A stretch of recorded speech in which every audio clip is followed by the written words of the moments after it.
Welcome, everyone, from around the world, whatever your time zone. We are thrilled that you are with us today for this very special forum on how education fared during the first wave of COVID-19 lockdowns, as we examine that question and as we look ahead. This forum, we hope, will start you on a course of interacting with us. So please use the Q&A, and there will be a lot of time to have your input into our discussion. I am in a living room setting. We hope you are in a comfortable setting, as all of the collaborators and participants in this forum are.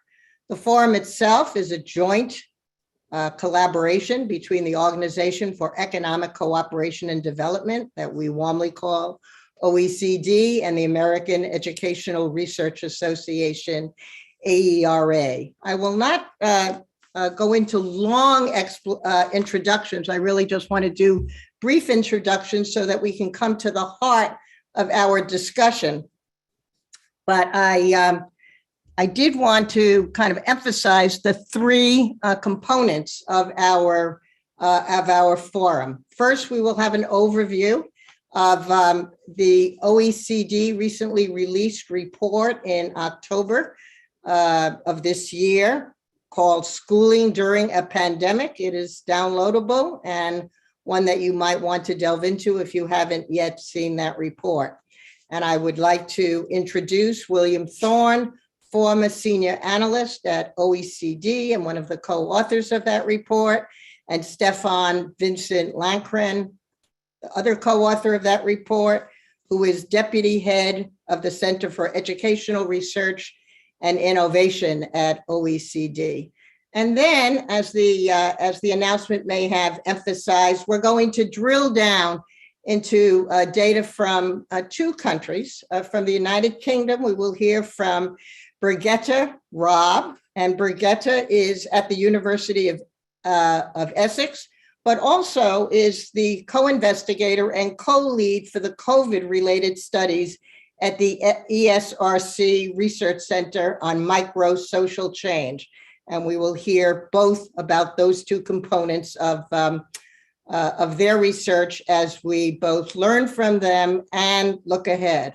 And then, as part of this forum and to catalyze discussion among our participants, and we hope among you who will join with us, we have invited two commentators, Greg Duncan, a distinguished professor at the University of California, Irvine, and Rukmini Banerjee, who is CEO of Pratham Education Foundation in India. So we welcome you, one and all.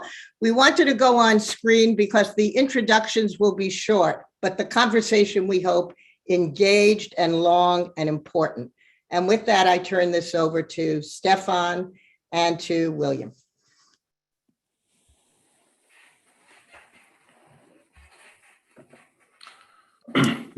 Thank you very much, Felice, for that introduction, and thank you to everyone across the world in living rooms or wherever you are for joining us in this forum on the experience and outcomes of schooling during the first round of the COVID-19 lockdowns. Basically, I mean, Stefan and I will just give a short overview of the report. Obviously, you've got the links, I think, and it's you can read the reports. But basically, our objective in putting together this publication was really to give an overview of what was known about the experience of lockdowns by school children and their parents, covering the home environment, the educational environment, and also the information that was available on the impacts on mental health and learning outcomes, as well looking at the equity dimension of the pandemic, which had been raised by a number of commentators. The focus really, I should emphasise, is on the first wave of school closures. So that's from the end of March until about June 2020. Importantly, what we tried to do in this study was to focus on what we could see as good research. Basically, there's a lot of research that was done on COVID using convenience samples, etc., which didn't necessarily provide representative information about populations of interest. What we tried to do was to focus on those studies that used good sampling strategies, probability sampling strategies that provided representative information about the populations and countries of interest. Obviously, and this is important in terms of the discussion and going forward, it's important to emphasise that we've covered a relatively limited range of advanced countries where good information was available. Certainly, we haven't covered countries, for example, low or middle income countries. It focuses mainly on OECD countries, particular France, Germany, Ireland, and the US. In terms of information, information about the experience of remote schooling by children, we found that in the duration of school closures across the OECD countries in particular varied between 4 to 9 weeks when excluding holidays. There were some countries in which there was no school closures, at least for some groups of children, and obviously some countries where closures extended well beyond the 4 to 9 weeks, and certainly and went into the school year of 2021-22. In terms of delivery, what we did find was that there was a big movement to online instructional material. That was usually sending materials out to children rather than the use of online lessons. There was continued reliance on paper, particularly for younger age groups. In terms of learning time, and this is something that a lot of commentators have focused on, what we found is that about half the usual learning time was spent on schoolwork. In terms of parental support, parents actually provided parents provided support for children. They supervised children over this time. The actual time that parents spent tended to be relatively short, and concentrated on young children. In terms of the kind of difficulties that were revealed in the surveys, lack of motivation among students turned out to be one of the major difficulties reported by many parents, students themselves, and also teachers. And also that connectivity was an issue for a small a small though significant group of people, and as we'll see later, was quite linked to the socioeconomic background of the families. What we found in terms of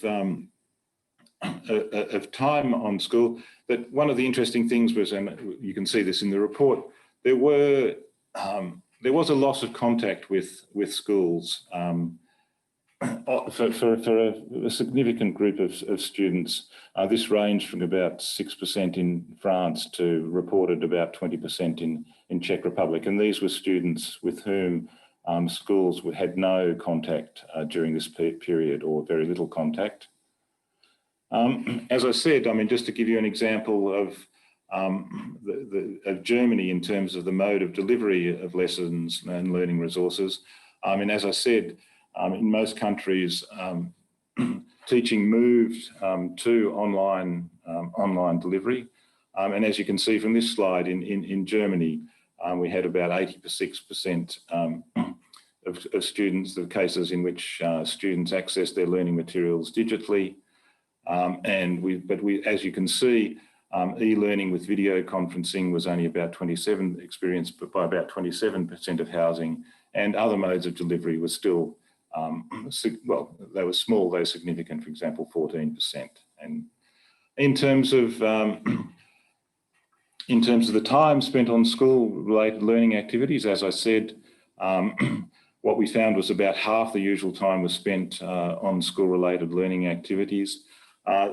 This tended to be, the amount of time tended to be greater for older students in the upper levels of of schooling. But for all groups, there was a significant group of students who actually did not do that much schoolwork, for example, less than an hour. In terms of the assistance by parents, what we found here was perhaps as expected, that while there was a large group of parents who provided very little assistance, the amount of assistance provided by parents increased, was higher for the younger students than for the older students. So the amount of assistance decreased as students became older and moved up the ladder. In terms of the home experience of students, during the first wave, we found that there was relatively very, very low chances of people in any particular household have caught the virus, or for students to live in a household where people had been infected. But I mean, within the wider family, there was, in some countries, there was quite a wide range of infections. Working conditions. Obviously, one of the major things here was the increase in the proportion of parents working from home. And I mean, the reasons for that varied between countries, which I'll come to later. Parenting conditions. I mean, interestingly, what we see during the pandemic was because a lot of parents were at home, the need to look after students or young people during school closures was in fact eased, and that the adjustment necessitated by the fact that students were at home was eased by the fact that parents were also at home. In terms of the information on family life, perhaps as expected, adults' levels of anxiety in particular increased at the start of the pandemic, but then tended to decline. But overall, there was a relatively positive appreciation of family life and relationships. And overall, relationships within the family seem to be relatively unaffected, with the positive side tending to outweigh the negative. So if we can move on.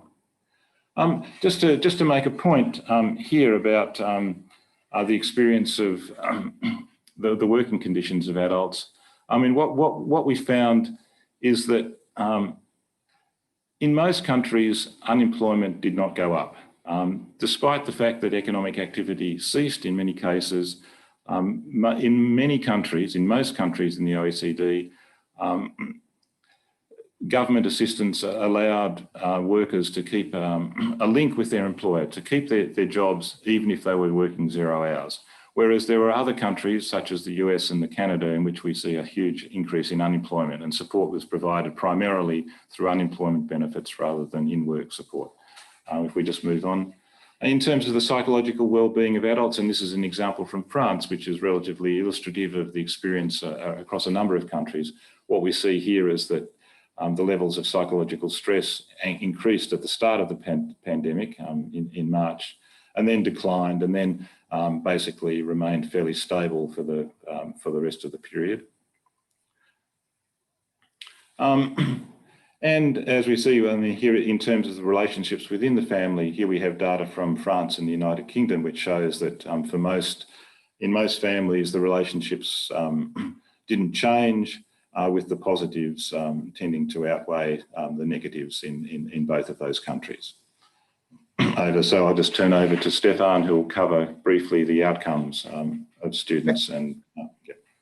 Thank you, William. So yes, we've looked at 3 types of outcomes.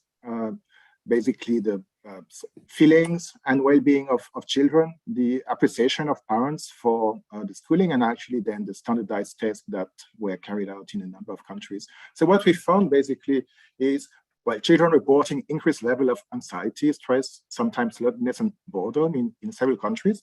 Even so, we have also a mixed picture on that. You know, the German and Dutch students were pretty negative, UK were mixed, and French not so bad, interestingly. And overall, parents also had a slightly more positive view than their children of the well-being of the children, but they also reported some increase in anxiety and even a small proportion of them more severe symptoms compared to pre-pandemic. The appreciation of the work of schools was pretty positive overall, but parents were concerned more about the children's academic progress and their social development over that time. And we have a range of limited and conflicting evidence from standardized tests on academic progress in different countries, going from small increases to large falls. So interestingly, most of the strong studies find relatively small variations, with achievement gaps by socioeconomic status not fully consistent. And actually, we believe that the claims of large fall or strong widening of achievement gaps are implausible given the length of the school closures. But obviously, again, we're just talking about the first wave of the pandemic for that. So a few illustrations of it.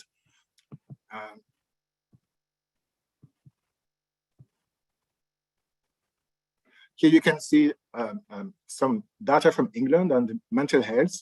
So basically, you can see that the being unlikely to have a disorder or the possible disorder remain more or less the same. But indeed, for those who have a probable disorder, it increased. In the US, interestingly, we had actually parents pretty optimistic and reporting a lot of positive feelings for their children, except boredom for 65% of them. But children had a slightly more negative view. And actually, they miss their friends. They felt really burdened. And as I said, there is a rather negative picture in Germany. Here you can have an example of this, where anxiety and sleep impairment increase in the Netherlands. And actually, this is really much in line with what we find with parents. But you can see that most of the other things remained more or less the same or even decreased. So here we're comparing 2018 and 20. In terms of satisfaction with schooling, we find something, in many countries. Overall, parents were pretty satisfied with the education continuity in the countries and with what schools did. And here you have an example from the US. But as we can see, more divided when it comes to the actual assessment of academic progress of their children. Now, if we move to the standardized tests that have been carried out in different countries, we find actually no fully consistent view on that. We have a few things, patterned in some ways, sometimes no change. We have small increases or decreases or stability in many different cases. Usually speaking, we find a little bit more decline in math and in reading in most of the studies that we found. And in some cases, we actually find very big decreases, like it is the case here, as you can see in the US for the Ohio study. One thing to keep in mind that we wanted to show is also that sometimes these things vary. So here you can see that in Germany, in the state of Baden-Württemberg, where you have actually the census of the students that were done. So if you look at the change between 19 and 20, you have some increases and decreases. But you can see here when you put them in a longer perspective that actually this remains kind of within the range of the variation across time. So in terms of the socioeconomic impact, so we can see actually that indeed there was much greater shock for disadvantaged populations. Actually at home, that was pretty obvious, the rates of infection and the likelihood to have actually faced COVID-related deaths was much higher in disadvantaged groups. Temporary layoffs, more common, loss of income as well for them. And actually there were some studies finding that the correlation between the incidence of mental health issues and socioeconomic background. In terms of schooling, what we find is actually that, as mentioned, more difficulty with devices and connectivity, as we would expect to some extent, probably there is more loss of contact with schools and teachers in these groups as well. We have some information from France, for example, that it comes already from students who had some difficulties with their schooling, where had weak academic performance and already a lot of absenteeism in schools. And actually, sometimes we find less support coming from school, so that you have also some correlation with that. Interestingly, the parental assistant was actually not related to SES, with students from SES parents getting as much assistance as actually other groups, and actually in some cases more assistance, perhaps because they needed it more as well. And students' learning usually not consistently correlated with that, certainly not with the educational level of parents. And I've just mentioned the achievement gaps found in the standardized test were also actually mixed. So sometimes we have little change, sometimes large increases of the gaps. And so for the first wave, we don't have a consistent picture across the different countries and studies that we have observed. So here, that's two examples of, an example of the resources that were given to students. And here you can see in the United States that it correlates with both the education level of the respondents, so that the US Census Bureau survey, the Pulse survey, and also to race in the case of the US. And you find the same for connectivity, where internet connection always available for education purpose. You're more likely in white and Asian families than in Hispanic and Black, or if you have a bachelor degrees are higher than if you have less education. So to conclude, what we get from the first wave, if we put it, if we step back and think of what we were saying 1 year ago, at the end it's less a lost generation as was sometimes argued, but more resilient. So there was a clearly negative and disruptive impact of school closures, and certainly people didn't like it. But in some ways, we find that families, learners, and schools manage a bit more. The education continued remotely for most, even so that was far from being a perfect situation. Families coped with the situation in spite of increased anxiety and even found some positives in some cases. And at this stage, we have mixed evidence regarding the learning achievement. What the pandemic clearly did was actually exposing a lot of inequalities in the education system and societies. And we can actually see that disadvantaged students suffered more. But perhaps this shouldn't be just seen in terms of academic achievement and results in a standardized test, but also the fact that it just missed the learning opportunities and sometimes the resources at home actually to learn and to manage and to advance more than what they could do during the COVID. Important caveat is that we're just talking about the first wave, so that in some ways the jury is still out on what will be the full impact of the COVID on all the different outcomes. And we have to keep in mind that the conditions of schooling during 2021 were quite different. What we already know in some cases is that some lessons were learned from the first wave. In some ways, we found that perhaps the schooling seems to have been better organized, but the impact on family, etc., was not as good as what it was reported during the first one. One thing to echo, and that William has already mentioned, is that obviously this does not generalize at all to low and middle income countries. And so we're going to hear a bit more from one of them later on with Rukmini. And so we had a lot of questions that we want to throw. Obviously, one is about the longitudinal effect of things and what happened next, when things continued during 20 and 21. Obviously, we don't have much information on higher education students. Here we focus just on the younger ones. And it's well possible that the picture was totally different. We certainly know that it was quite different in terms of school closures or university closures. But there is some also positive things, there are a few things among all these different studies that we find where there were some positive appreciation, and actually there is a real question of what the opportunities of the crisis were when we tried to actually build forward a new education systems, and perhaps that's also something that should be part of our research efforts in the coming days.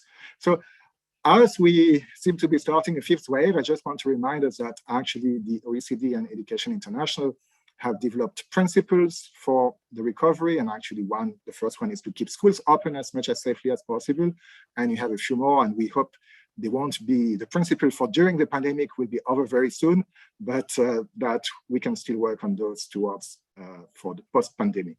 So thank you very much. You can find much more details in the report. We've been really actually thorough in referencing all the different studies and all the different points so that you can actually find all that. And thank you very much. And with no further ado, I hand the floor to Birgitta, who will tell us about the English experience. Thank you, Stefan and William, for your presentation. I'm going to just go straight over to mine. Thanks for inviting me to speak here. I'm going to report on 2 research projects that we have done at Essex on drilling in a little bit more on the UK perspective. Okay, so as it's already been said, the school closures have shifted learning into children's homes, and a lot of people have expected this to lead to inequalities between children's learning being exacerbated. It's important to understand the channels that contributed to any widening of the gaps between students. And also, most recently, we are now all facing a new variant of COVID and thinking about preparing possibly for more lockdowns or partial lockdowns. What we do in our study is to look at the learning inputs by schools, parents, and children, and to look at how they interact. And I guess we can add a little bit to what William and Stefan have presented by looking at 2 periods of school closure in England. And we're also going to add a little bit to the discussion on children's mental health at the end. In England, there were 2 national periods of school closure. The first one was from March 2020 to July, after the summer holidays, when the schools were closed for everyone except for children of key workers and vulnerable children. But in that period, only about 3% of children actually attended school. There was a partial reopening in June for some year groups, and I'm going to talk about that a little bit later. And in this lockdown period, we had 71 classroom days that were lost to students. And the second lockdown then happened in January of this year until the beginning of March, when the schools again were closed for everybody, except for children of key workers and vulnerable children. But at this point, a lot of families were a little bit fed up with closures and decided to send their children. So we had attendance of 12 to 16% of children in this time. And for those who didn't go in, 39 classroom days were lost. The data we are using is from a nationally representative study called Understanding Society, which set up a COVID-19 study very early in the pandemic and had surveys both in April relating to the first lockdown and then in January of this year relating to the second lockdown. So I'm going to present you some results from those 2 surveys. Looking first at what the schools offered, you can see here a graph where on the left you have inputs in primary school and on the right secondary school. And we distinguish here the first and the second school closure. And by the type of input the school offers, one can be online lessons. You see the green bars. And by that we mean real things can be paper worksheets, they can be videos and clips to watch online or anything that you don't do in real time. And what you can see is that the offer of schools increased considerably across the 2 closure periods.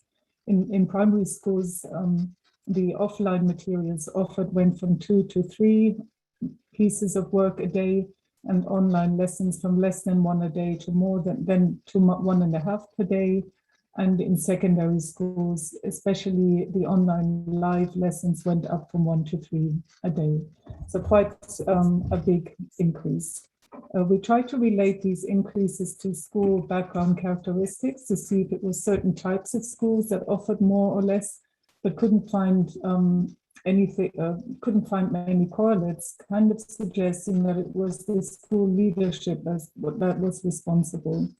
But to note that in the second period of school closure in England, there was a legal obligation to provide a certain amount of materials, and the graphs indicate that this was successful. Schools ramped up what they offered families.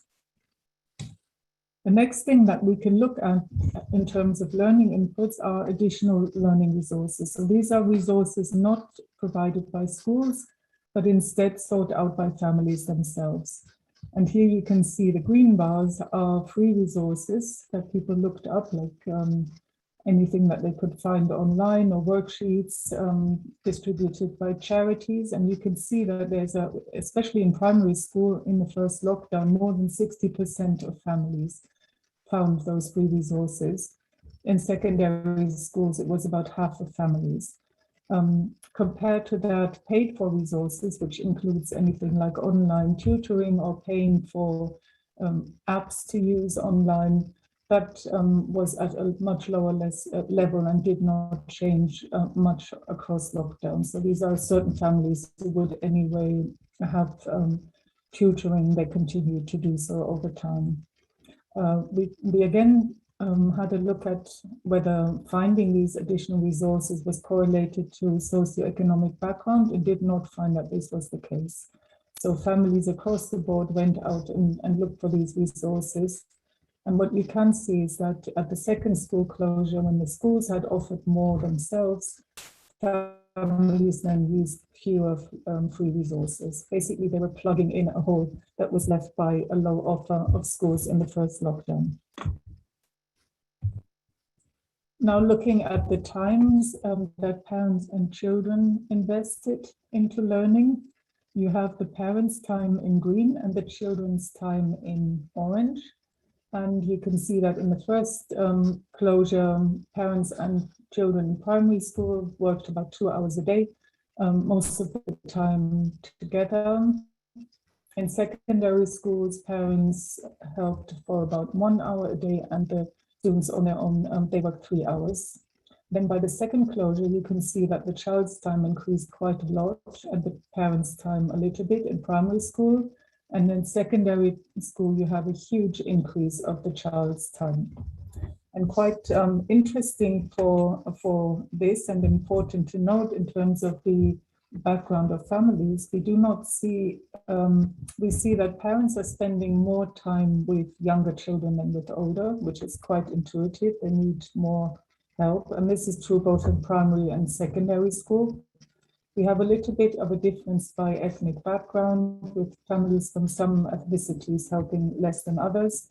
But overall, there's no socioeconomic gradient, again, in how much time parents spend with their children. And this is what Stefan also found from the international evidence. Looking at the children, we find that older children spent more time than younger, and that girls worked more in lockdown than boys. And we do find that children from higher income and higher educated parents worked more overall.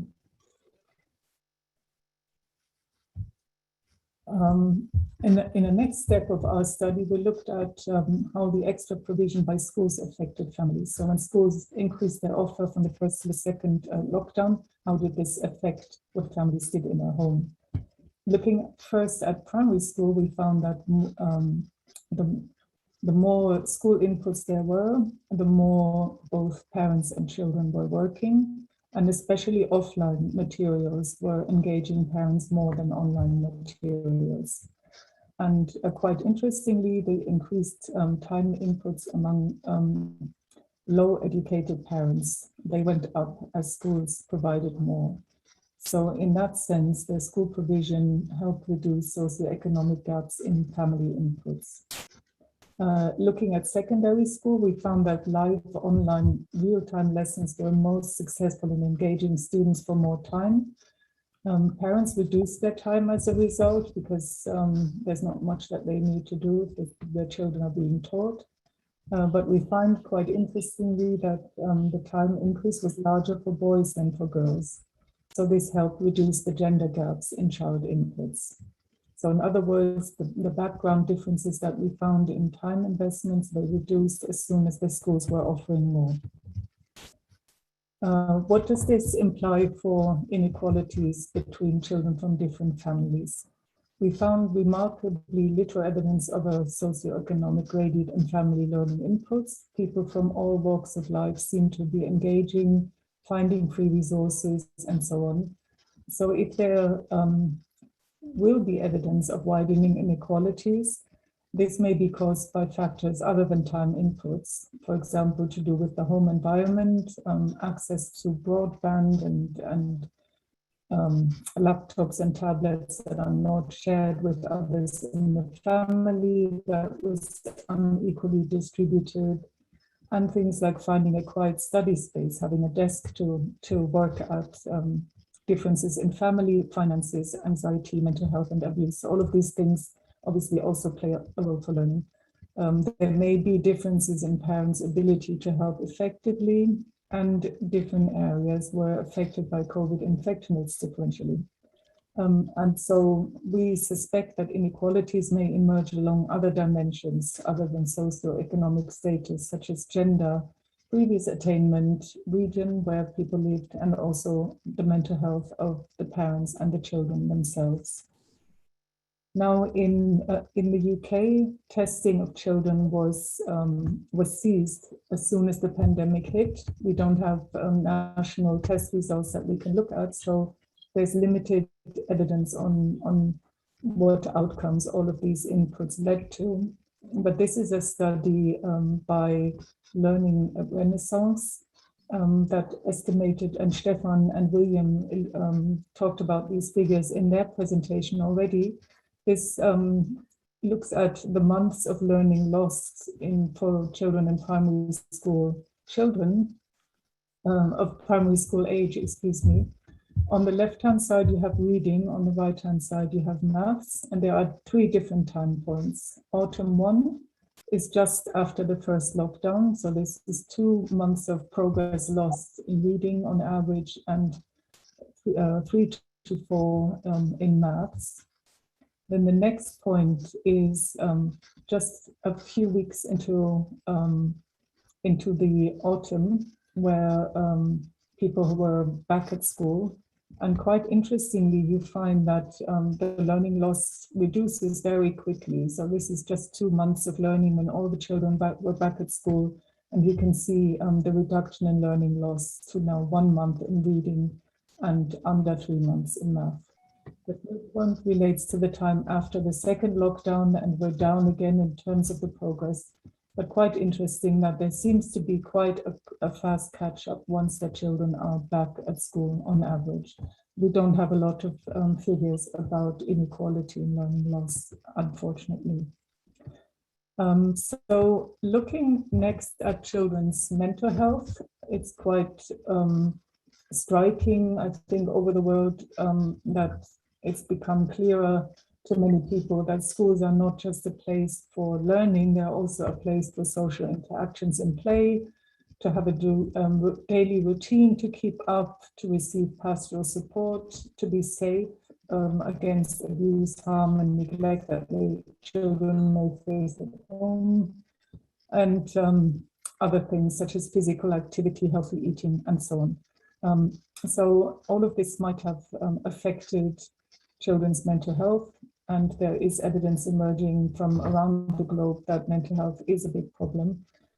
So we have another piece of research on this, where we use the fact that in the of 2020, some children were prioritized by government guidance to return to school already before the summer holidays, whereas other children in primary school were not. And so we have some children who might have received up to 6 weeks of extra schooling, and we can compare the mental health between those that did and did not return, again using the data of understanding society as before. And we measure mental health in terms of the strength and difficulties questionnaire, which is a behavioral screening tool that assesses behavioral and emotional problems that children have. In the graph, you can see the total difficulties on the left-hand side. And our estimate is that for the children who were prioritized to go to school, not prioritized, their difficulties were up by 2 points. And this means, for example, if a child has never had tantrums at home, but now the parents have told this child has tantrums all of the time, or fidgeting never, as opposed to all of the time. And in terms of the size of this effect, the total difficulties went up for 40% of a standard deviation for the children that were not prioritized, And in terms of the learning loss after the calculated after the first lockdown, it was 15% of the standard deviation. So this is an indication that mental health problems possibly were quite more important than learning loss, actually. And we can also look at this in the slightly longer term, because after the summer, children then returned to school in September. All of the children returned, but we still see at the end of September that difference in mental health between children who were not allowed to go to school in the summer, September. And this indicates that recovery from mental health problems is not automatic. Just going back to school with everybody else does not heal what children experience. And it's quite possible, but we don't have evidence, that these effects may accumulate or exacerbate across successive closure periods. So in conclusion, in terms of the learning, we've seen that high levels of school learning provision is essential. Live online lessons engage secondary students quite a lot, especially boys, whereas offline materials are very important for the younger children. There was a large variation in terms of what schools provided, and we have some suggestive evidence that this depends on leadership. So resilience and preparedness is quite an important thing, we think, and support to enable parents to help effectively. Addressing the home environment, such as ID, broadband, study space, and family finances is surely important. But I think we cannot underestimate the role of children's mental health. Of course, we're interested in mental health of children in its own right, but also we know that it is central to education recovery. There's no learning without healthy minds. And the initial evidence that we have suggests that mental health effects may be long-lasting and perhaps more long-lasting than the learning loss, and need to be addressed urgently. So that's it for me. And I now hand over to Fabienne Rosenwald. I think she was missed out in here. Yes, forget I stepped in to give a warm welcome in my committing to memory. I had a seat moment, I suppose. So I want to say how much we welcome Fabienne Rosenwald to our forum. Indeed, we had a delightful conversation the other day when I thought that the rich data that they have in France and the work she has been doing is so phenomenal that if I could manage during this difficult time to squeeze in a sabbatical, it is just a great pleasure to introduce Fabienne, who's the director of the Directorate of Evaluation, Forecasting, and Performance in the Ministry of Education, but an independent unit within that ministry that has brought, I think, great insight and complements very much many of the issues that we've just heard about worldwide and from the United Kingdom. So Fabienne, welcome. Thank you. So I'm going to share.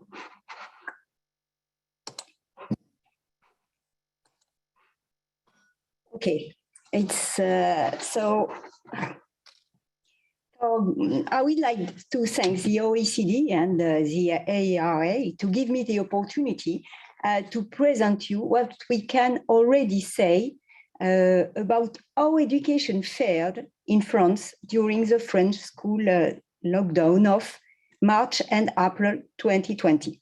Well, in France, considering that about 1 million teachers and 12 million students were to switch overnight to distance learning, there was a real concern about distance school and about its consequences on educational inequalities.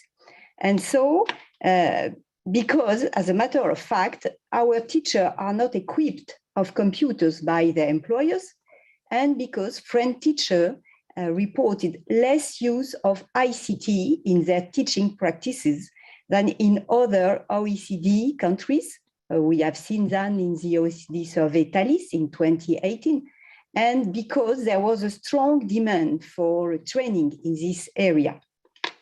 So, while considering this, my department, which is in charge of policy evaluation in education has decided to devise a lot of different statistical studies in order to shed light on the health crisis and its consequences, and to report on differences according to students' social backgrounds and their context of schooling. Well, two of these studies already make it possible to report on the lockdown period and its effects. First, we can rely on 7 surveys on the experience during the French school closure. The French school closure was from mid-March to mid-May 2020. Those surveys were carried out in May 2020, just after the end of the school closure, among a very large representative sample, as you can see, of 100,000 parents and students of secondary school, teachers of primary and secondary education, and other actors of education. The second thing we can use, we can rely on the national evaluation of student academic outcomes that we've been conducted since 2018 at the entrance of grades 1, 2, and 6, and on the entire student cohorts with a very high participation rate, as you can see. Well, you can find more information on our website. So what do the 7 surveys conducted in May 2020 tell us? Well, what they tell us is that family, students, teachers, and other actors of the educational system have a rather positive view of what happened in terms of learning and also in terms of the effect of the period of lockdown. But of course, there were this period and there were more difficulties for the youngest students, the students with weak academic performance, the students from large or monoparental families, and students from disadvantaged socioeconomic backgrounds. As you can see on this slide, a majority of parents and teachers were satisfied. In fact, 68% of secondary school teachers and 79% of parents of secondary students consider that students learn in a satisfying way. But these views are quite different according to the teaching sector. For example, in this slide, in primary school, you can see that in primary school, that is called PE in the slide, teachers have a less positive view of student learning. Only 64% of them have a positive view versus 70% for all teachers. On this slide, you can see that the views are also less positive in vocational schools, called LP in the slide, where only 58% of teachers were satisfied, than in academic upper secondary school, called LEGT in the slide, where the satisfaction rate are 69%. What are the benefits according to teachers? Well, 80% of teachers agree that the period had beneficial effects on students' skills, digital skills, and on autonomy. And over 50% of teachers find a beneficial effect on the amount of students' work done. But there were difficulties in priority education school and in vocational training. And what are the difficulties I found? Well, it's the lack of digital skills, material and technical constraints of students at home, lack of support and academic assistance at home, lack of motivation, and difficulties in working and organizing their time.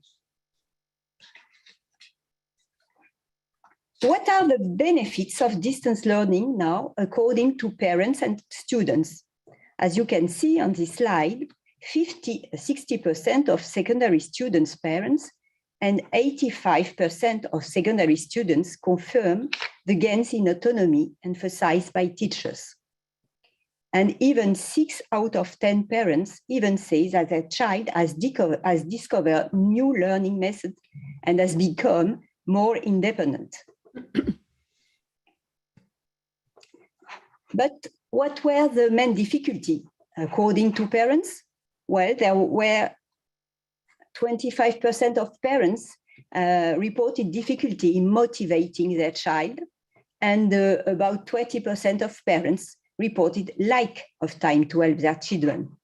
But in fact, only 10% of parents had difficulty to help children understand their lesson, and only 10% of parents reported difficulties related to a lack of support from teachers.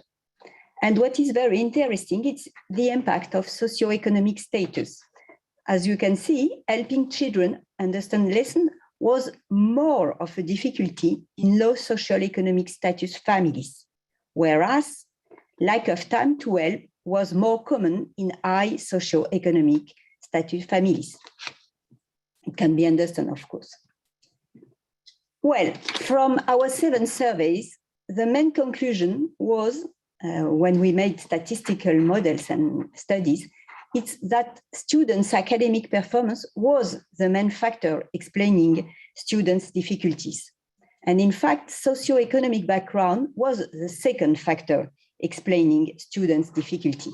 So that's very interesting, in fact. The first difficulty was the first factor is the academic level of the students. Now, what can the National Student Assessment can tell us? Well, after school closure in 2020 and 2021, all French students in grades 1 and 2 were evaluated in French and mathematics. So it's a lot of students, as you can see, and the participation rate is more than 90%. Well, as the national assessments takes place everywhere since 2018 in the same condition, including in 2020 and 2021, they can help us to evaluate the impact of closing school in 2020, as we can use the result of September 2020, and they can help to evaluate the effect of their return to class by using the result in September 2021. What are the results? Well, in September 2020 evaluation, we can see a decline of results for grades 1 and 2. And in fact, it was the decline was more important for grade 2 compared to the pupils that have not experienced a lockdown when they enter grades 1 and 2. And what is more important for us, for France, is that the achievement gaps according to the school social economic status were greater than for the previous years. This was the main result. What we've just seen in September 2021 evaluation, in fact, scores have raised and have regained at least the 2019 level. And this result is whatever the school context. This is very important for us. And even more important, the achievement gaps between priority education school and other school have reduced and almost returned to their level before the crisis in 2019. So the decline that we observe in 2020 has been almost made up in 2021. Well, in these slides, you can see the percentage of students with satisfactory mastery here in French at early grade 2.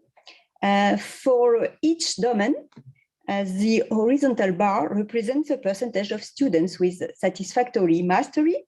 So there are 3 horizontal bars. The green one is the result of September 2019, before the lockdown, the closure, school closure. In red, it's the result in 2020, in September 2020, just after the closure. And in blue, it's the result in 2021. So what you can see for each domain is the decrease from September 2019 to 2020, and then the rise from September 2020 to September 2021. In fact, the declines in 2020 were quite strong for language abilities. For example, reading a text, reading words, or writing words. For example, the proportion of students with satisfactory mastery fell for reading text by about 5 points. That is quite a lot. And then, as you can see, in September 2021, there was a rise, and students have returned to at least the level of the start of the 2019 school year. And even significant progress was even observed. For example, in reading words, you can see that there is even an increase of more than 2 points over 2019. So what happens at grade 6? Grade 6 in France is the first grade of lower secondary education. Well, it's not the same thing. In September 2020, in fact, results in French and mathematics improved compared to 2019. Well, in French, it's a continuation of an upward trend in result and concerning all schools context. In mathematics, in fact, what we observe in 2020 after the school closure is that the achievement gaps between priority education school and other increased in 2020 compared to 2019. And what we've just seen in September 2021, in fact, in French and mathematics, the results are slightly higher than in 2020, but the most important results is that there was a great progress in priority education. So the gap, the achievement gap between students in and outside priority education is narrowing in both in French and mathematics compared to 2020. So here you have the graphics that shows the evolution since 2017 in average score in France for different school sector. You have the public school in blue, the priority education in red, and the reinforced priority education in green. And here is for mathematics. So what are the conclusions? Well, contrary to what might have been feared in France, the French school system has worked out rather well during the 2 months of lockdown, according to parents and educational professionals, even if students from large or single parent families or disadvantaged backgrounds have encountered more difficulties. Moreover, distance learning led to an increase of education and social inequalities for the youngest children and those with the weakest school results. From the result of our national student assessment, what we can say is that students in lower grades, that is grades 1 and 2, were more affected than in grade 6, and especially those from disadvantaged school. But the 2020 impact of the school closure, of the 2 months school closure on the result and on the level of inequality has almost fully disappeared at the end of the 2021 school year. Thank you very much.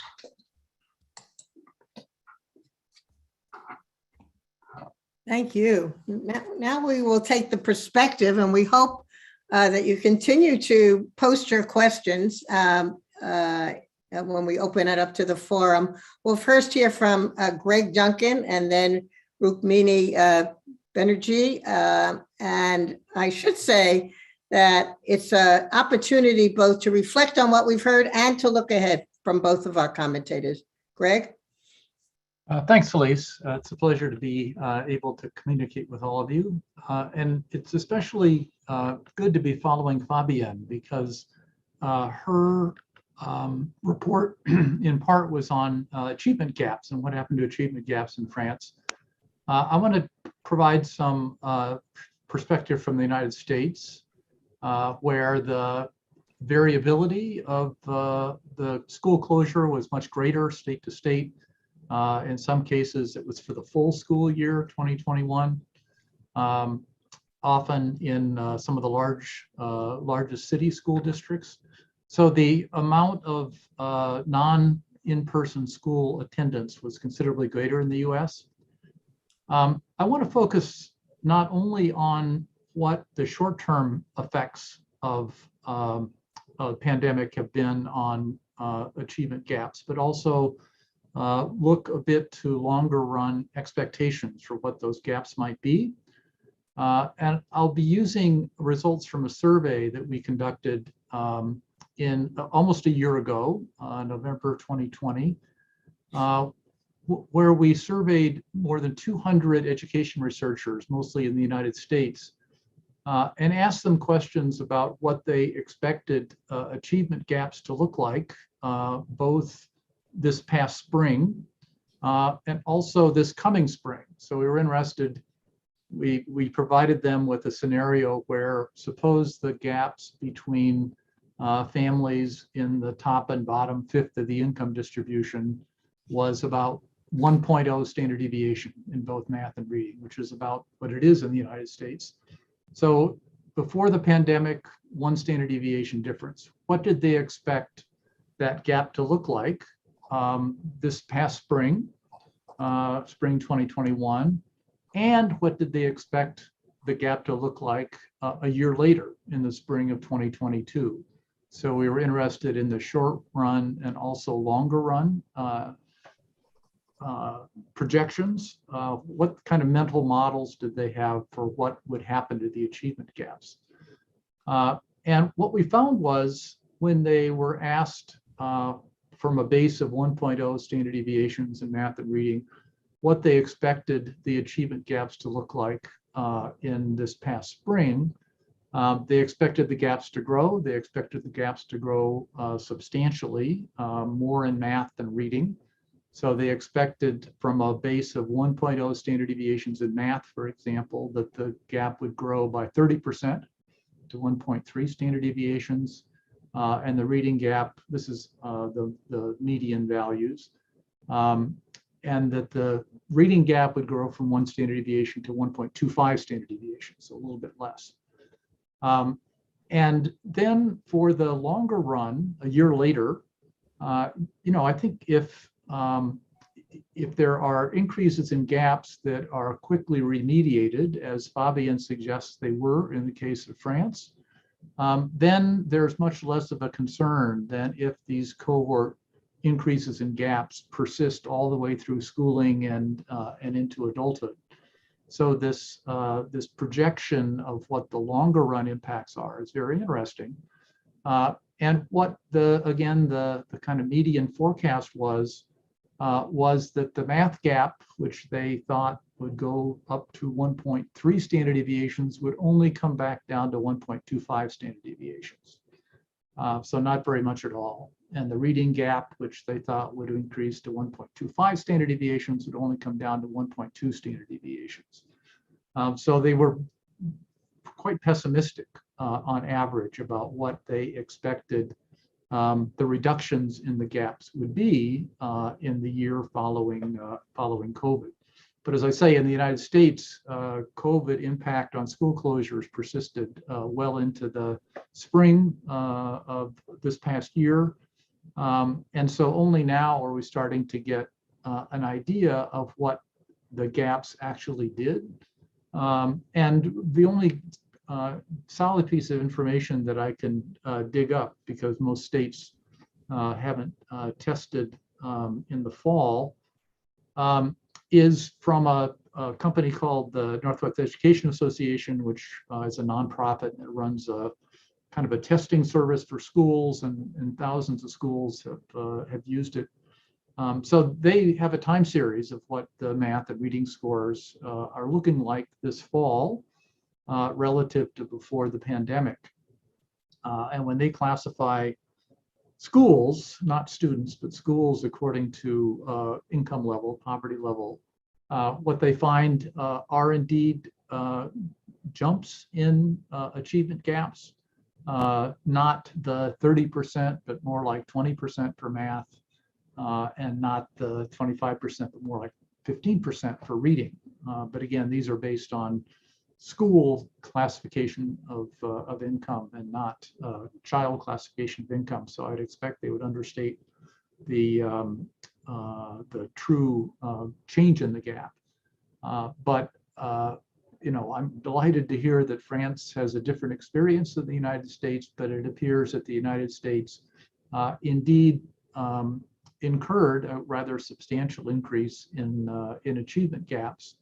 And time will tell about the extent to which those increases persist, or, as we hope and was the case in France, are eliminated.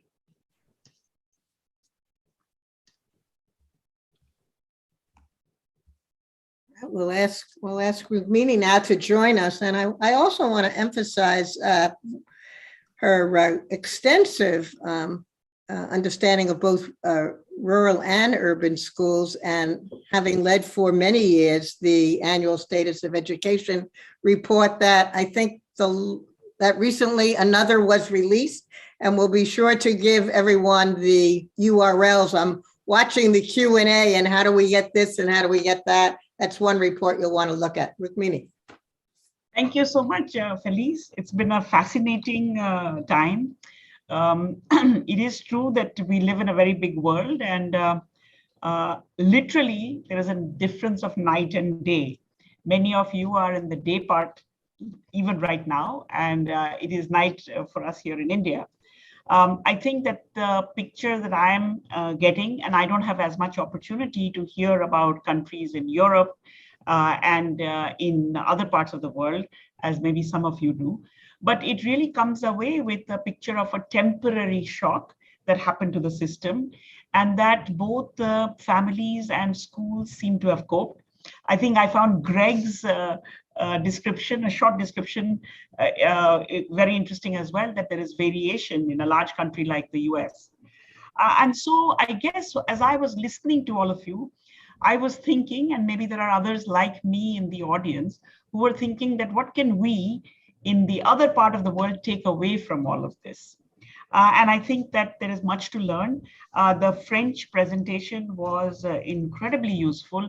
We in India are worried about our first and second graders who have not only not been to school ever, but probably not even had the opportunity to have any preschooling. So whatever curriculum and whatever methods we have for our young children are not appropriate for us today because of the length of the school closure that we have faced. And so I guess I would like to just comment on 3 or 4 major things for us all to think about. As I think Greg pointed out, that the conditions of the school closure and of the lockdown have varied tremendously, sometimes within countries and certainly across countries. And again, there I think I stand at one extreme where we have had more than 500 days of continuous school closure. So almost a year and a half of continuous school closings, as compared to many other places where there may have been periods of a couple of months each time. The conditions of lockdown were extreme in my country. Everything stopped and you could not move up. And that period extended for quite a long time. So preparation period for dealing with any of this was also very short. And I think that, as we look across the globe, these conditions of lockdown, durations of closure, and again, I think as one of you pointed out, what are the immediate effects, what are the short-run effects, and what can we imagine could be the long-term implications? There was a study that is now well cited, done in Pakistan, many years after the big Pakistan earthquake, to look at what happened to health, what happened to livelihoods, and what happened to education. And I think one of the things that they found is a lot of the livelihoods and health indicators came back, but the education, especially the learning levels, did not come back. And some of it was due to what was done once schools opened. So I think the focus on what is happening when schools are closed needs to be looked at with what happens when schools open. In terms of coping, I think we heard a whole variety of experiences in which families and teachers seem to have coped quite well. Perceptions, partly from the OECD study, that the school systems did a good job was quite strong. I think there is another aspect, especially in parts of the world where digital capabilities were quite low, whether within the family or within the school. At least in India, we see that during the lockdown and during this prolonged period of schools being closed, a big bump up in digital capability of teachers in terms of things that we have learned to do. We may have done things, better or worse in different places, but I think across the board, within families and within schools, today we are able to deal with digital content and digital devices, perhaps far better than we would have. And if COVID had not come, this change may have taken more than 10 years. So I like to look at this also from a point of view that the changes that we have seen today will have implications for longer. And in the USER surveys, the annual status of education report that Felice referred to, we saw a huge increase in cell phones being available in families, even during the lockdown, almost doubling, even in the poorest parts of India. And so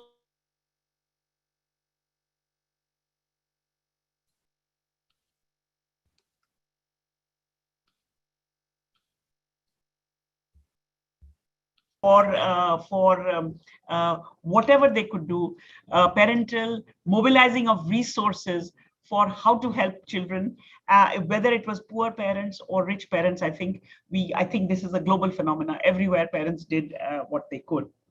Two more things I want to just point out, that I think that the enrollment patterns in all the countries that we've heard about today are probably quite stable and permanent.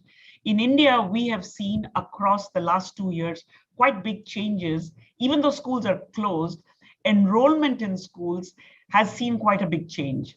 We saw that between the first year, the first part of 2020, that there was some delayed enrollment for kids who were going to come to the primary grades. So the largest proportion of out-of-school kids were in the youngest age groups, where I think people were waiting for schools to open before enrolling them. But as we look at our 2021 survey, we find that there seems to be across the board a big shift out of private schools into government schools. We had around 2018, almost a 32% rural enrollment in private schools, and that seems to have substantially dropped. It's probably a function of large economic disruptions, economic conditions of families, but also in terms of what government schools have been able to do in terms of reaching out to their students, not just with learning materials, but also with things like midday meals and so on. I took permission from Felice. I know as a commentator, you have to only comment, but I took permission from Felice to show maybe one slide that perhaps can capture some of the different realities that we face in our part of the world. This is from one state in India, Karnataka. It's a state in the southern part of India, and it's very close to the national average. So in our annual status of education report, every year since 2005, we've been providing estimates nationwide, very large representative samples of children's ability to read and to do basic arithmetic. And the interesting thing about our survey is that it's actually a face-to-face survey done in the household, where children are actually asked to read letters, words, simple paragraphs. And what I have here, a grade 2 level text, is really a small story of about 8 to 10 sentences. And between the two waves that we had in India, towards the end of our 2020 school year, in February of 2021, actually, we were able to go back into this state and do an assessment. So a couple of things that I wanted to point out here. One is, if you look at the and this is so striking from the French results. I couldn't help just looking at how different we are. In France, based on the presentation we saw, children at grade 2 have mastery, almost 80% have satisfactory mastery over French. Here you can see that in our country and in the state of Karnataka, whether you look at 2014, 16 or 18, remarkably stable estimates, we have less than 20% kids who are at mastery level in their own language, which means that already by the beginning of grade 3, a very large chunk of kids are getting left behind based on grade level expectations. And you can see the same as you go in grade 5 or grade 8, that even after 8 years of schooling, we tended to have, before COVID, 30% of kids who still were struggling to read basic things. And so you can see that before COVID, our situation with respect to basic learning needed a lot of, I think, serious work. And then if you look at the 2020 number, you can see that the numbers have almost halved. So at grade 3, if we had 20% who were reading at least at grade 2 level, we find that that number is now down to 10%. So unlike in many of your presentations where you saw, either very little differences across the pandemic time on learning levels, or in the case of France, where you have actually caught up, in India, at least from this one survey, we see a substantial drop. And, in many cases in our country, schools are still not quite open. So I don't want to leave this I look upon this situation as an opportunity for us, whether we look at the conditions facing us, where we feel that without basic foundational literacy and numeracy, reading and math, it is very difficult for kids to really travel all the way within the education system. And we needed to have really thought about how to bring about this, guarantee this kind of basic foundational learning for all, even before COVID. But perhaps the big shock of COVID provides a big opportunity to put aside our grade level curriculum and really focus on how to build these skills. We know from other work that we have done, which has been evaluated by our friends at JPAL, Esther Duflo, Abhijit Banerjee, and many others, that if you do focus on children at the level at which they are, you can make big progress in a short period of time, especially for kids who are in grades 3 and above. And so perhaps if it is done at this stage, using the fact that we have, we are hopefully emerging from a big crisis of COVID, this may be the opportunity to really do some big changes within our education systems that were really required. We have a new education policy in India, which says that foundational skills are important. We have our SDGs, which say that, we need a satisfactory level of quality of basic literacy and numeracy. So this may be the time. And I hope, Felice and others, that the presentations that we've heard today, the perspectives that Greg and I have provided will open up discussions about what do we take away from this for whatever context that we are in, because I think that the time today provides an opportunity to do things differently. Thank you. Thank you. If everybody would put your videos on,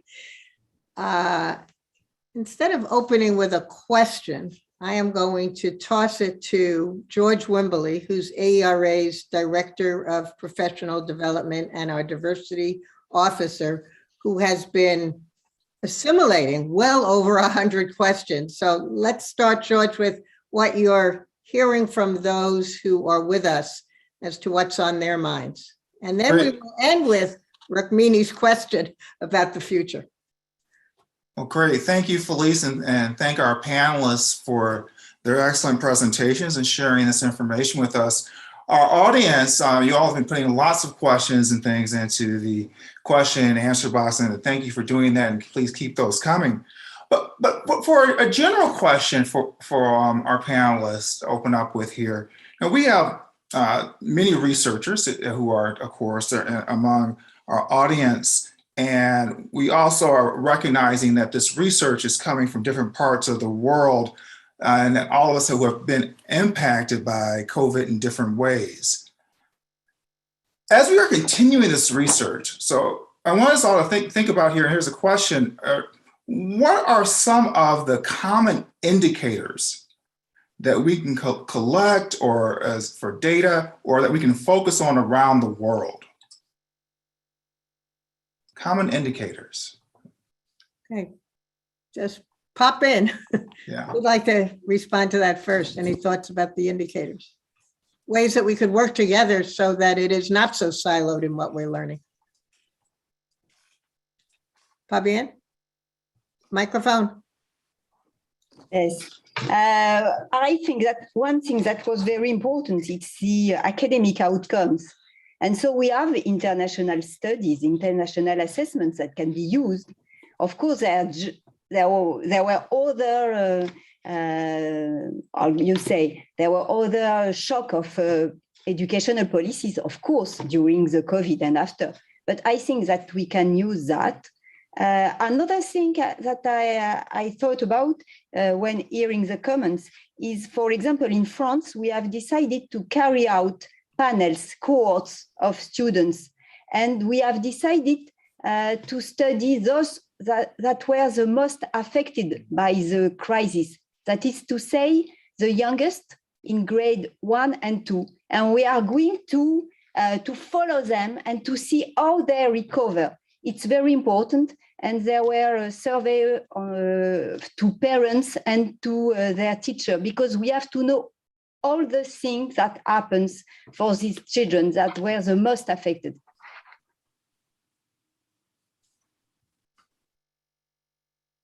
Perhaps to jump in, I can say that we'll have indeed, as Fabienne says, PISA 2022 that will come out in 2023. So the OECD will do things, and perhaps actually if things continue, there should be some international work to collect and to design actually common indicators that people would actually collect.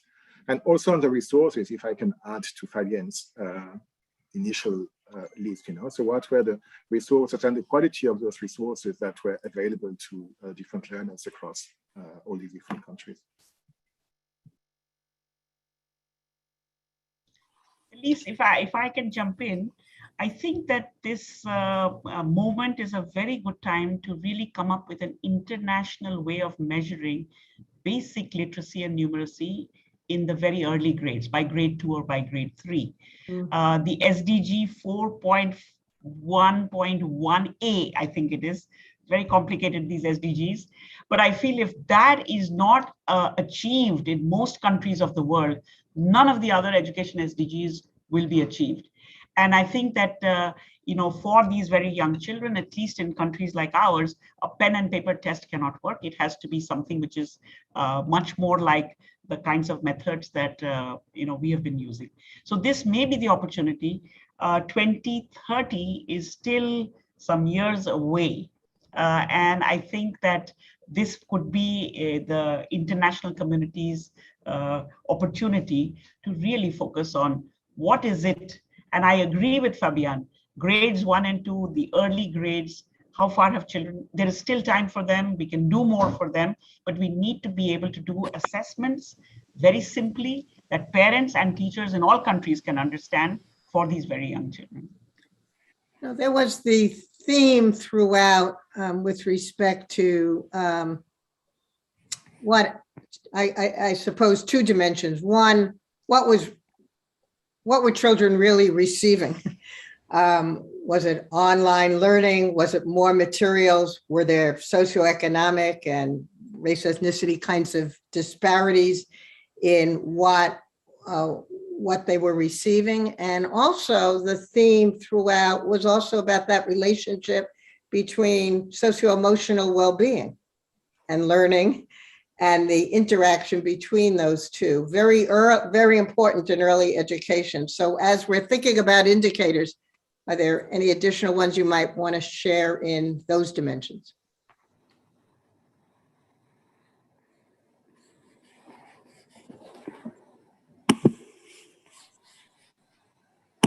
All right, well, we'll work on that. George, can you synthesize some other of those questions? Yes, thank you. This question is for Professor Rosenwald, specifically about France. What are some of the policies and some of the action practices that have happened in France? We see that there was this gap in 2020, and now that this gap seems to be closing in 2021. What's happened there? Well, Well, I think that one thing that was very important, as we've seen in grade 1 and 2, there was a rise of the achievement gaps between students in priority education and the other. Well, at the same time, in France, we have decided to cut the size of class in priority education school. That is to say that teachers have only 12 students per class in priority education instead of 24. And so I think it helped them after the school closure to help them to recover, because it's, in fact, it's more easier when you have less students, as we have shown in another policy evaluation studies that can be found on our site. So I think it helps a lot for the recovering that we've seen in our data. If I may, I think understanding what different countries have done for remediation is an extremely important topic that we should be pooling our information about. Rukmini talked about the JPAL approach to finding out where kids are and their difficulties and then gearing instruction to that. Teachers are being presented with very much more heterogeneous students this fall. Some have caught up, some have kept up, some have fallen behind. And I think those kind of strategies, Fabian talked about reducing class size. You know, if we could all do that, that would be wonderful. You could think about tutoring kind of programs, right? You could think about all sorts of ways of trying to address this greater heterogeneity and making sure that the kids who come in behind don't stay behind. So if there's some way of gathering information about these strategies and figuring out which are the best, I think that would be a very important kind of policy for all of us to pursue. Mm-hmm.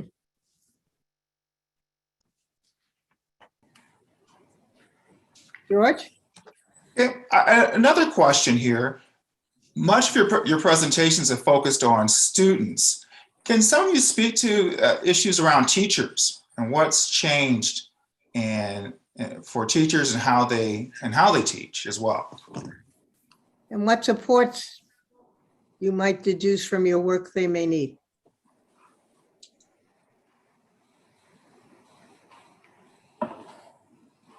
Yes, was that Rukmini and then Fabian?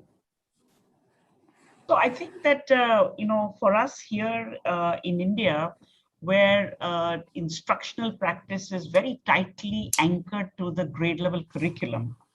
And, the way you teach, the way you're expected to teach is you start at the beginning, you teach till the end. I think this provided an opportunity actually to some of these structural connections. So for example, we have seen a huge outpouring of creative inputs from teachers who the textbook is, of course, an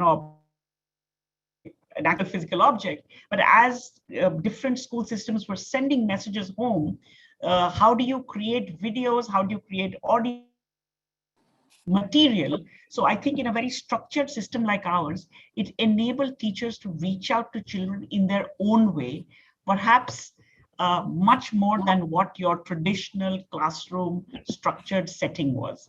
I don't think a survey has been done on this, but we see that this has been the case in a large number of schools in India within the public school system.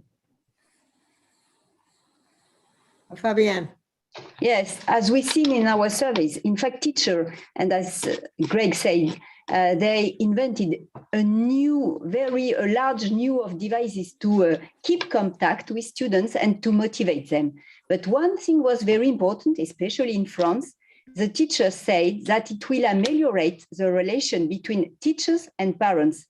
And that's very important for children and for, well, to rise the results. We know that when teachers have very good relation with parents, it helps a lot. So I think that one thing that we'd like to see, and we will have a new survey to follow that, is the relation between parents and teachers.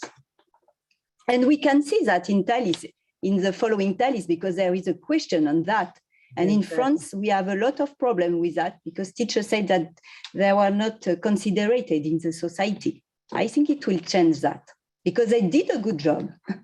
So that was an excellent answer to a partial example of the question I asked earlier, and meaning to be able to have those forms of indicators. When you saw in the whether it was in your data or the UK data that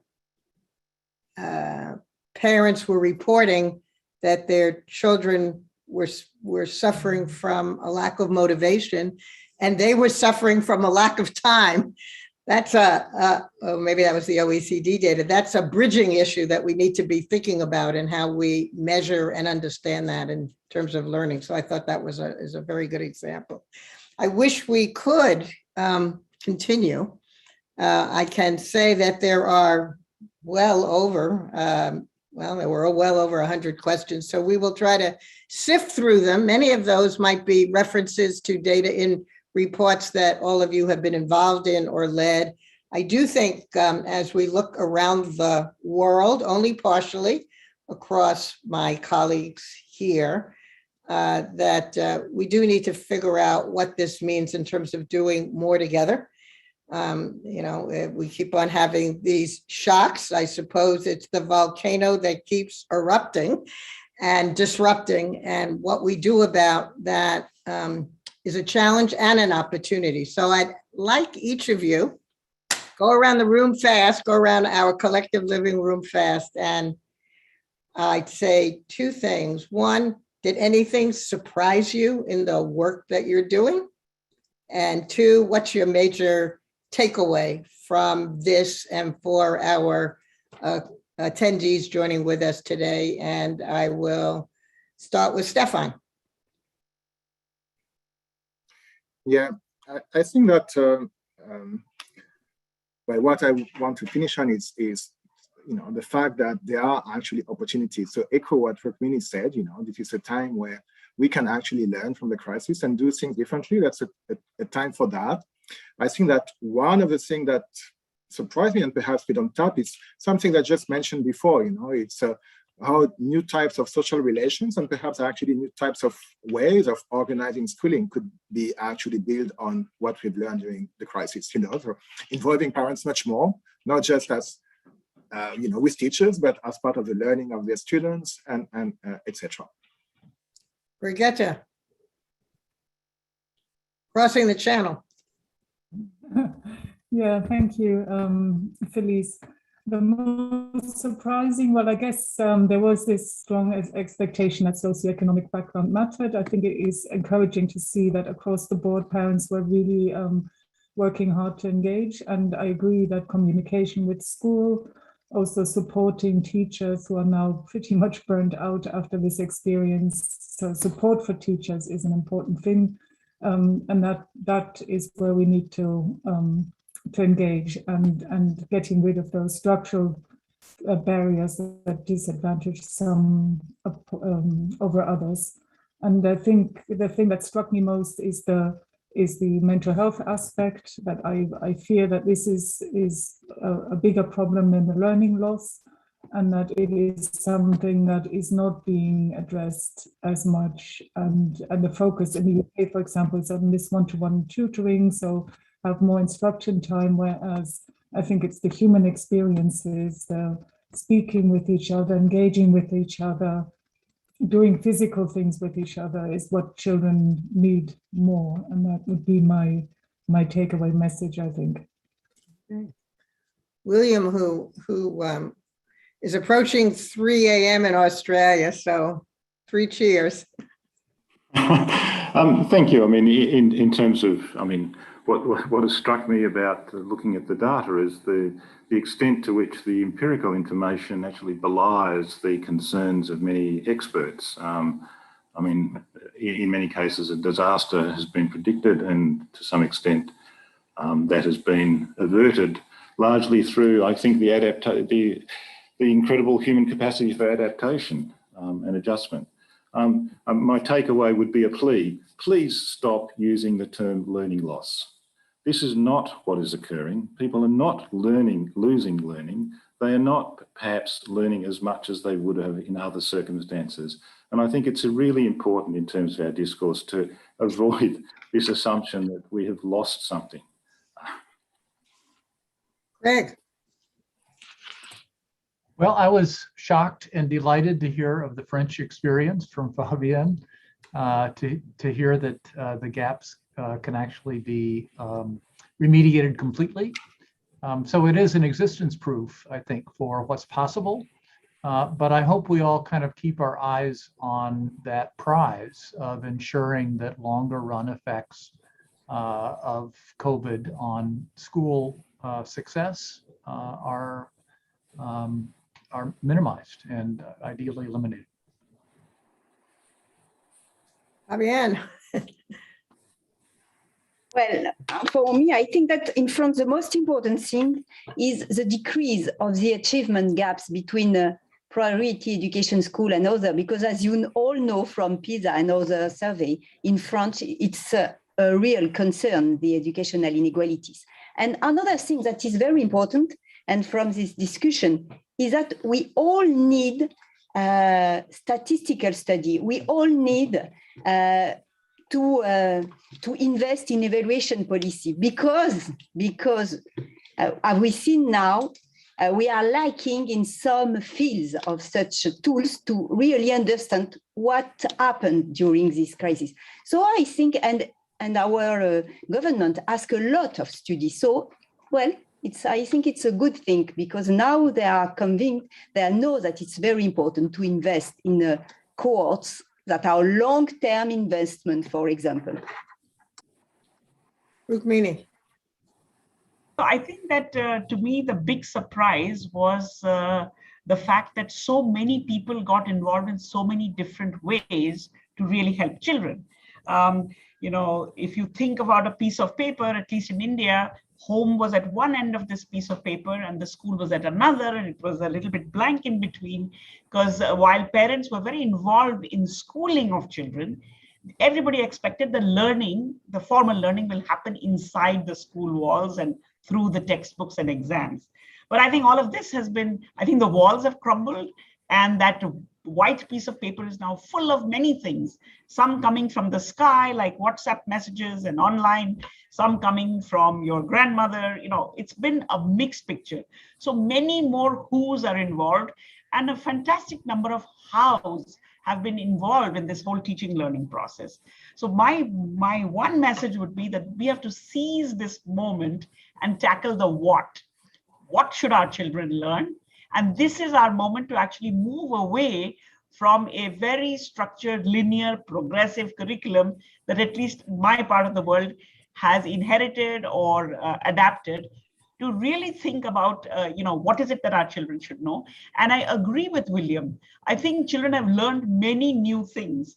We have to learn to figure out what it is that they have learned and how well they have learned. All right, well, that is a perfect note to end. I think that Brigitte, you said about your findings that at one point that the difference might be school leadership or leadership. And I just thought when you said that, how important this collective leadership is, and the leadership, Rukmini, that you've just referenced, that we need to somehow pool that knowledge, figure out what we have learned and haven't, and then work together on a path from here. And I just want to thank you all. You're doing extraordinary work that led to this conversation, and we need to figure out how we follow up together to continue that conversation. I want to especially thank not just George Wimberly, who's a moderator par excellence in synthesizing questions, but also our ASL interpreters, Kaborski and Marcella, and our closed captioning, Joseph, who's been with us many, many times, also providing the closed captioning.